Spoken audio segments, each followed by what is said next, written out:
Yo, what is up guys, Grim here, and in today's video we're going to cover the strategy that me and my friend Firegrass have used to make all of our currency. Now we went into this league together as a team trying to figure out the science behind Sentinel. That was priority number one, and it just so happens that it was incredibly profitable and we had a pretty good time with it. And I'm here to share the exact strategy we used and what we think is one of the better ways to actually use the mechanic in the maps that we were running. Now we're going to go into the pretty fine detail on stuff like maps and sentinels and all sorts of stuff like that. But if you're interested in more big focused on macro economy stuff, like how to liquidate everything fast and also how to run this on different builds, like he's playing a Trapper, I'm playing Corrupting Fever, and you're interested in a more defensive take where you're not playing a glass cannon, definitely check out his channel. I'm pretty sure he's going to post a video on his side of things on how it's all worked out as well. So if you're playing a different build that isn't CF, it might be worth checking that out and also seeing how he sees things. But anyway, Sentinel, how do we earn all our currency with it? Well, let's start out with the basics. So we all know how Sentinel works, and if you don't, go check out my previous videos. They'll bring you up to speed on exactly how the mechanic works, your Sentinel tree, as well as how to get good Sentinels like the ones I'm using here. I'm going to go over the big specific parts on how and what makes the currency for the mechanic here. Okay, let's dive in. So we of course need to focus on a few different things in Sentinel. As it's such a broad mechanic, you can do so many different things with it. What is the best way to make money as a singular player in a singular map? That's how we're playing here. We want one player, one map, and we're making an amount of currency. Well, the way to do that, in my opinion, from my perspective, is to target good and high profit percentage chance for empowered enemies to drop rewards. Now, there's a ton of different mods that you can get here. There's stuff like currency, there's stuff like delirium, there's stuff like fragments, there's stuff like heist, there's stuff like ritual. There's absolutely a massive amount, and we don't know the hard numbers on it all just yet, and obviously the economy is shifting and stuff like that. But the focus should be on having good bases for your sentinels, one with high empowerment count. So you can see here this one does 100, for example, and also a good modifier. So you can see this one here has currency and scarabs. Now these aren't hard to get. You can go watch my previous video on that one, but getting these is going to lead to an absolutely massive amount of currency. Now the first step is obviously getting the sentinels, and then you can also combine them to perpetuate them, but that'll be a future video. But how are you going to use them in the maps? How are you going to get the most juice out of them, and what's the best way to run them the fastest? Well, because Sentinel is such a lucrative mechanic, so much so that you can farm hundreds of exalts with it in a day, not exaggerating with that either. If you're fast, you're efficient, and you've got a good build, you can do that. What is the best way to use it? Well, because we're trying to extract as much value out of Sentinels as fast as possible, the best approach is to go with a map with a really ideal layout for Sentinel, but is also really fast. And the map that we've chosen here is City Square. Now, City Square is a pretty unique map, as it has an extremely linear layout, and it's also got tons of room to move around monsters, which is incredibly important when using the Pandemonium Sentinel. And I'm going to show you what that looks like in just a second here. But overall, City Square is very powerful for it, and it also synergizes with other mechanics, which we'll get to about in a second here, which also support Sentinel very well. But the main thing is that you need a map which has a reasonable level of mobility in it, unlike, for example, something like Toxic Sewer. That wouldn't be a very good map for Sentinel, but a map like, you know, Dunes, a map like City Square, Park, these are fantastic maps for Sentinel, and you need a lot of room to maneuver to really take advantage of the Sentinels that I have used here. So we're using the red and the blue one. Most people are now using these as the standard. Not many people are using the yellow one because we don't really understand it yet and no one has a character good enough to use it, but that'll be one for later. So the blue and the red one. Let's talk a little bit about how and when you're going to use these while running a map. I'll show you guys kind of what it looks like here. So, of course, we're using the map City Square. We're using 4 sextants here. We're chiseling, we're alching, and vialing where possible. And that's going to be kind of the setup here. No scarabs and no Zana map device. And we'll go over the Atlas passive tree here in a second here, but I really wanted to show you guys how the map is run, because Sentinel really does alter how that looks. Apologies if I die. I have both the altar keystones set here. They're very rippy. Anyway, let's get into it. Okay, so we're going to pop the delirium mirror here. Just as a note, with the strategy here, I always like to get my delirium mirrors to 4 stacks and then end them so I don't die to silly stuff on the altars, because it gets incredibly rippy even with massive defenses. So we'll get through the boss as our first point here, and that's number 1. This will be explained a little bit later, as it is actually part of the altar mechanic. So first thing you want to do here is come to the sides of the City Square here. Let me just get a little bit of life back here so I can explain a little bit better. Actually, let's end this delirium so I can explain it really, really well. So when you're in City Square, you want to come to the middle after slaying the boss. Most people will do this if they're running altars. And the next step is actually to move either to the top or bottom based on how your layout spawns. So I can see here that there's an open corridor, a big open space here. There's going to be a ton of monsters here. And this is location number 1 that you want to pop your Pandemonium Sentinel. Now, the Pandemonium Sentinel is a bit of an interesting Sentinel, as it actually empowers 100 enemies. And people think, oh yeah, just pop a Strongbox. That'll be plenty. It's actually not. A Strongbox only spawns 40 to 60 mobs around about, and you can get Pandemonium Sentinels with up to 100 to 200 enemies that it can empower if you get a really good base. And in addition to that, you also probably should be taking this node here, which increases the amount of monsters that the Pandemonium Sentinel can empower. And you'll see what that looks like here in a second here. But even with a base that doesn't have that many empowerments, you really still will be stretched to get enough monsters on the screen. And that's why we're employing City Square, and we're going to do what I'm about to show you here. Okay, so you want to come down here and you want to look for some monsters. Okay, so we got some monsters here. You want to start corralling them through. This is definitely going to be worth your time. Okay, I killed a bunch of monsters here. That kind of sucks. But you want to corral them all together. Don't go behind the monsters. You will instantly die and get blocked in a corner. But you want to corral them all together. Maybe come down here. Yeah, this is looking good. Okay, so I'm going to pop my Pandemonium now. And you can see all these guys are empowered. And you can just pop them all and get an absolutely massive amount of loot. And that's the next thing you want to do after you do the boss. That's the very next thing in the City Square strat that you want to do after the boss. And then if you get an altar, you can pop that too here. I'm just going to pop that there. And then we'll come up here. And now, so you've done one side, and now you want to come back up here, and you want to do the other side, similar fashion. So you're going to come over here, you're going to get a bunch of mobs, aggro them all, woo, you know, corral them all together. Oh man, it's like herding sheep. And then you want to make sure that you don't die, because that would be really bad. And then you want to pop your Pandemonium, bzz, they all get zapped, and you pop them, and you get a massive amount of loot all over again, and it's really, really good. So that's the kind of strategy that you want to use with Pandemonium. Okay, so now that you've used both your Pandemoniums, you can just run the map as normal. Be very careful if you're playing with the altars. So then you want to pop your Stalker Sentinel, which I'll just pop now, and you can just run the map as normal. He should get through most of the empowerments just by playing normally. You shouldn't have to wait for him or anything like that, and it'll be just fine, and you'll get through a bunch of loot there like that. But that's kind of what I've been doing, you know, for my loot. It all comes down to how powerful your Sentinels are and the supporting mechanics that you're running with them, which we'll go into here in a second. I will just finish running the map because I think it's a pretty cool way to see how the KBCF playstyle works. And maybe you guys are interested in checking out the guide if you're thinking it looks pretty cool. All right, so we'll just quickly run down here, grab the Phenomenal, grab the Sentinel here. You'll notice that I'm picking up all the Sentinels. That is a big part of this strategy. You need a lot of Sentinels to make sure you get good base types and good mods. Make sure you pick them all up, make sure you sort through them using my previous video, and that will make it so that you have a ton of money available to you, and you're gonna get a lot of upgrades. It's gonna be really, really good and really fun.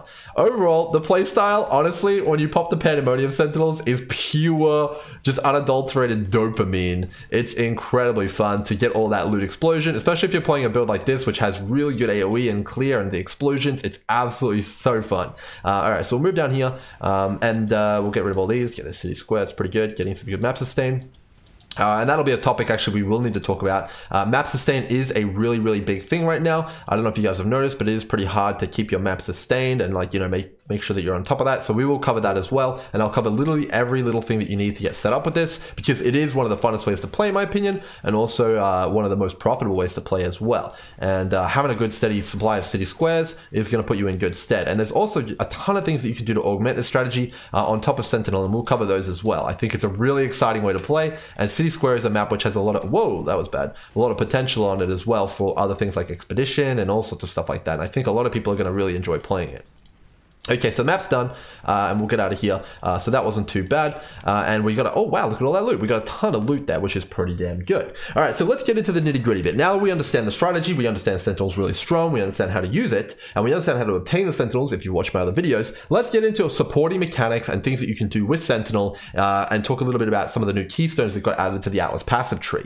Okay, so the aim of the game when running Sentinel, as I mentioned, is to run maps as fast as humanly possible. So you can churn through your Sentinel charges. You'll have more than enough of them if you're following my previous videos to have really good Sentinels all the time infinitely. So faster is better. More maps per hour is better. More Sentinels activated per hour is better. So we want to make sure we don't focus on mechanics which take too long. Now, you may weigh things up and you're like, I really love Expedition and Blight. I'm going to do that. That's completely fine. And there is some cool things you can do with Sentinel with them as well. But basically, I'm just going quickly explain what I've got going on here so you guys can get a grip of it.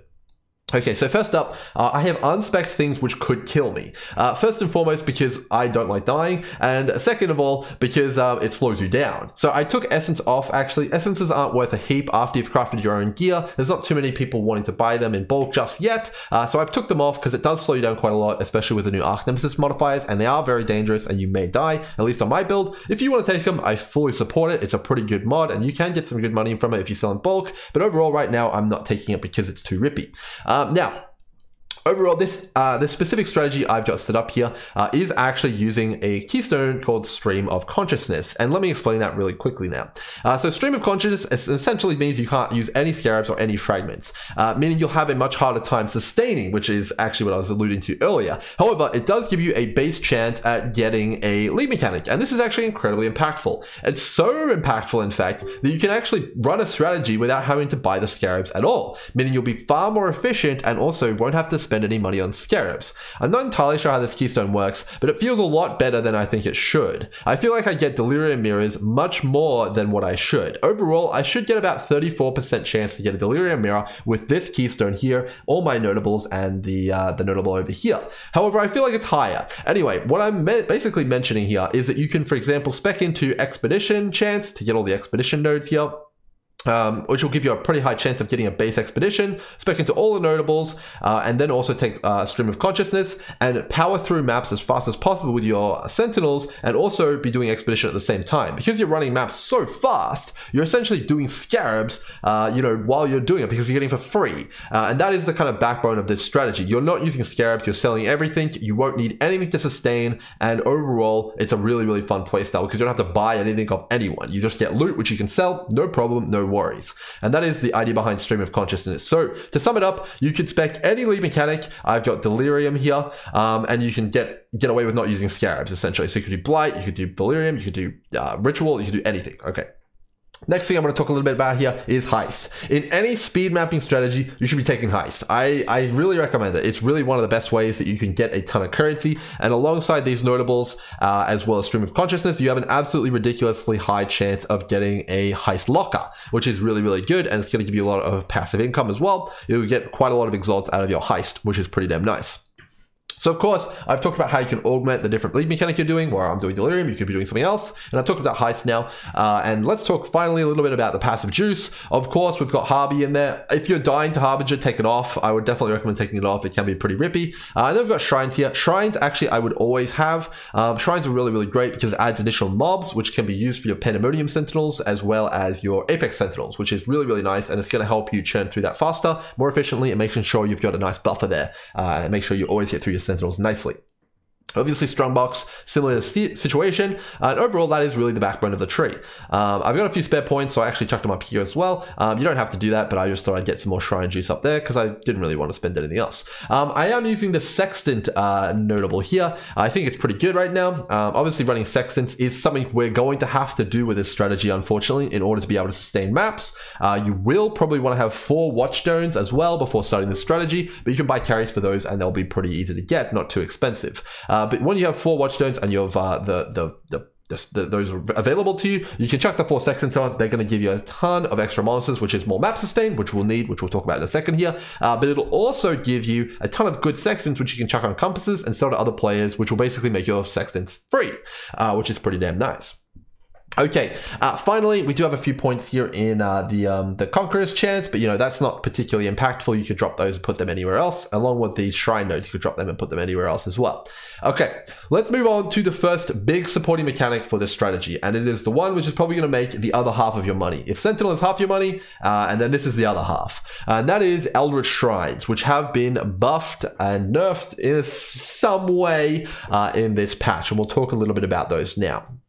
Okay, so overall, Eldritch Altars or Shrines have been nerfed. Their actual drop pool has been diluted. Before, it used to be just like Ickers, Scarabs, and like 3 or 4 other mods. Now it's like a ton more. Let me go over the new mods and I'll go over the pros and cons. Okay, so the first new mod is actually one which drops you map currency, believe it or not. And it is a fairly common one. And essentially what you can expect from this one is to get Chisels. You can get Chisels, Horizons, Awakened Sextants, Harbinger Orbs, and things along those lines. Overall, that is what it's going to be dropping, and it's actually, in my opinion, on the level of Scarabs or any of the other ones. So it's actually not a nerf. That specific mod is not a nerf. It's actually really, really nice and really, really good, and you're actually happy to see that. And overall, you're going to make a ton of money off Sextants. It's actually to the point where you get so many Sextants, you actually over-sustain Sextants using this strategy. It's really, really great.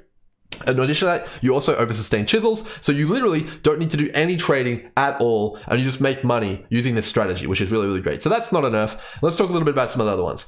So you will get a ton of basic currency now. I think they increased the weighting of this. It does seem like you get basic currency a lot. In addition to that, they've also added 2 additional modifiers, one of which is that the chance to get just maps. You can get just like a small chance to get maps overall, but we're actually happy about that using this strategy. Some other strategies might not like this, but with a strategy which is focused on City Square, you actually need those maps. So that's also not a nerf, where it would be a nerf for other builds or other strategies, but this is a buff for us actually, which is pretty damn good. And the last one here is divination cards.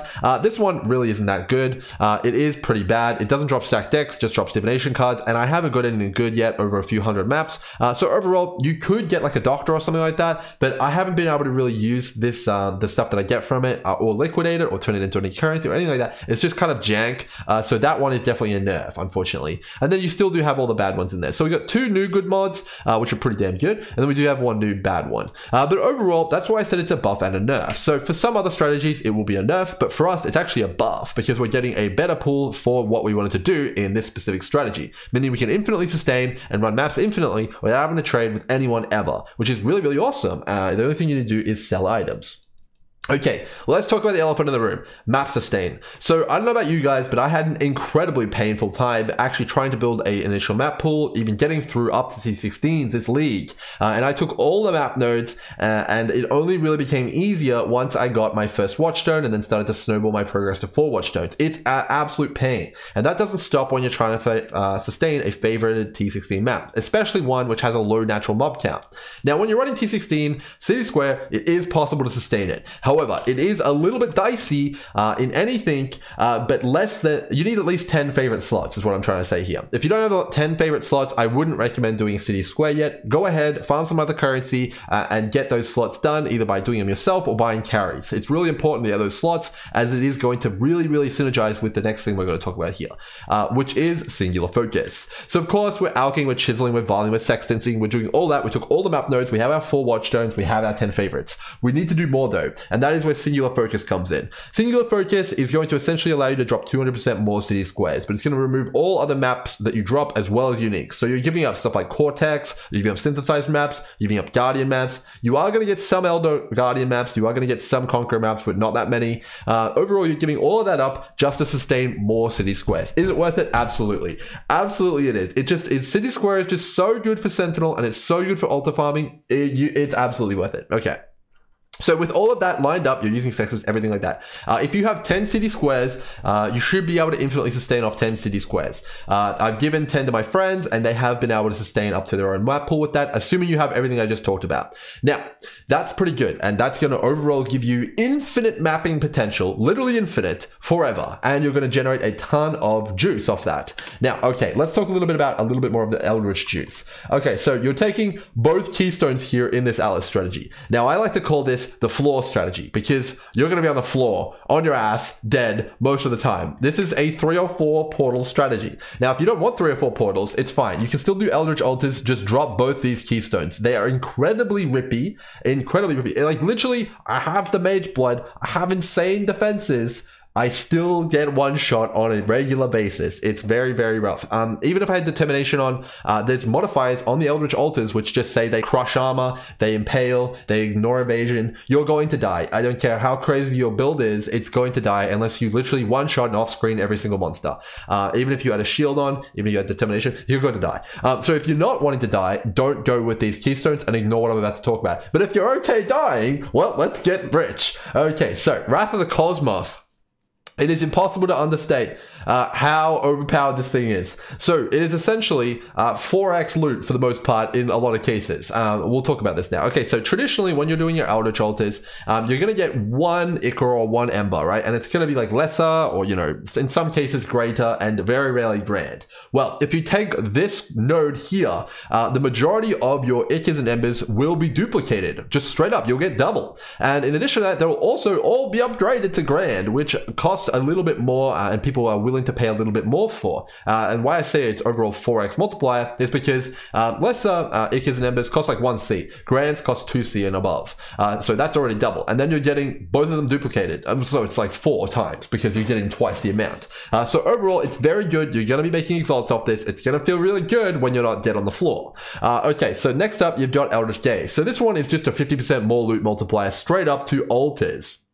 Okay, which is pretty damn good. But at the cost of essentially adding an essay to monsters for each altar that you click. Literally an essay. You can see it. The altars are massive. So overall, it's pretty bad. You're going to die from it, but it is a lot more loot. So who doesn't want more loot? So pretty damn good. But yeah, with those two things in combination, you're going to earn a ton of money from Elder Altars. And overall, with this strategy specifically, it's actually a buff to Eldritch Altars. You will get less scarabs overall, but you'll get a lot more good stuff in general using this strategy, which is pretty damn good. Okay. So let me talk one tiny little bit about Eldritch Altars. So the thing that makes City Square just so good for them is that when you kill the boss, it blocks out all of the boss modifiers. Now, if you're running those two nodes, you actually pretty much make the boss invincible a lot of the times, and it'll one-shot you. So that's out. But in City Square, you saw me run straight to the center of the map, kill the boss, it's out of the equation. And in addition to that, all altars subsequently will now only grant either minion or global mods. In this strategy, the only thing you need to know is that you only ever click minion mods. Don't even read it. Just click it and you're on your way. You should be having a fine time as long as all you click is minions. You'll get all the best rewards and you'll also not have to worry about really crazy global mods, which are going to like mess up your resists and stuff like that. Okay, so that's pretty much all you need to know. Now, obviously, you are getting an absolutely crazy amount of different stuff here. You're getting maps, you're getting all sorts of crazy stuff. So the big downside of this strategy is actually the sell time. Now, you obviously don't have to buy anything, but you have to sell stuff. Now, I am not a master of selling stuff. The reason that we were able to earn so much so fast is because I am playing with the master of liquidation. I'm playing with Firegrass. And while we have been playing together, we've been working on Sentinel.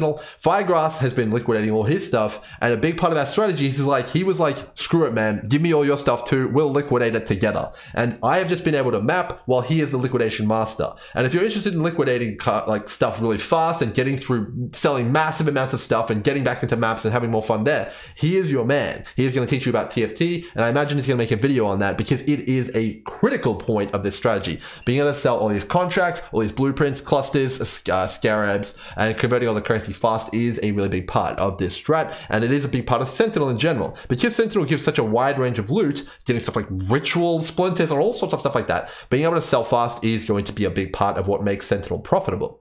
Okay, so that's all I got for you guys today, guys. Hope you guys enjoyed this little bit of a take. I'll give you guys maybe an update on Corrupting Fever in another video. And oh man, do we have a lot more to talk about with Sentinel. We've already gone like way over what we've talked about in the previous videos and optimized it even more. So you guys have that to look forward to. Hope you guys enjoyed this video. I'll see you guys in the next one. Go check out my boy Firegrass. He's a pretty cool dude. And I'll see you guys in the next one. Cheers. See ya.